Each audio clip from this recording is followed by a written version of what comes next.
Tables may be the foundation of your database, but you need something to hold them up. Columns.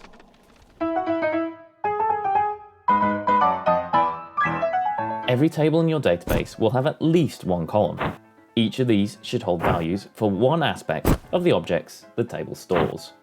For example, I've got my table of toys here, and each toy would be a row in the table.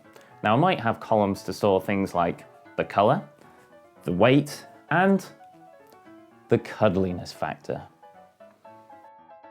When you're creating columns, there's two things you need to decide: what to call them and their type. When naming columns, call them something meaningful.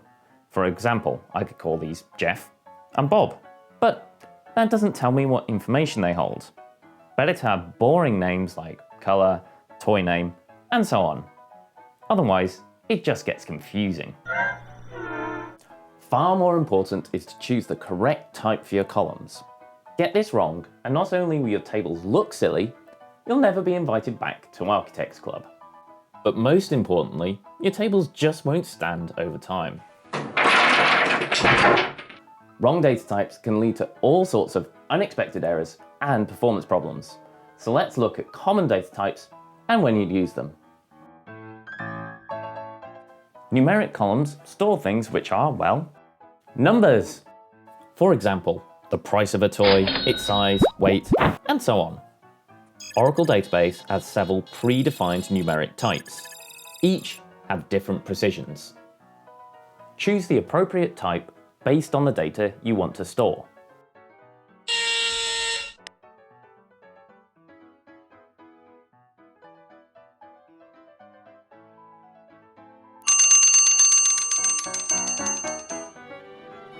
No, not this kind of date.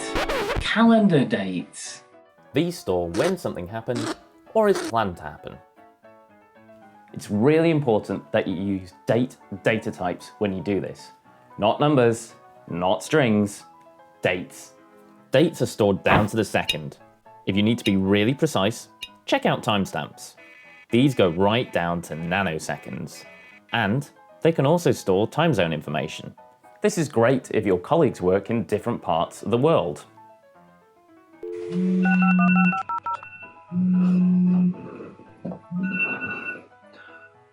It's 1 in the morning.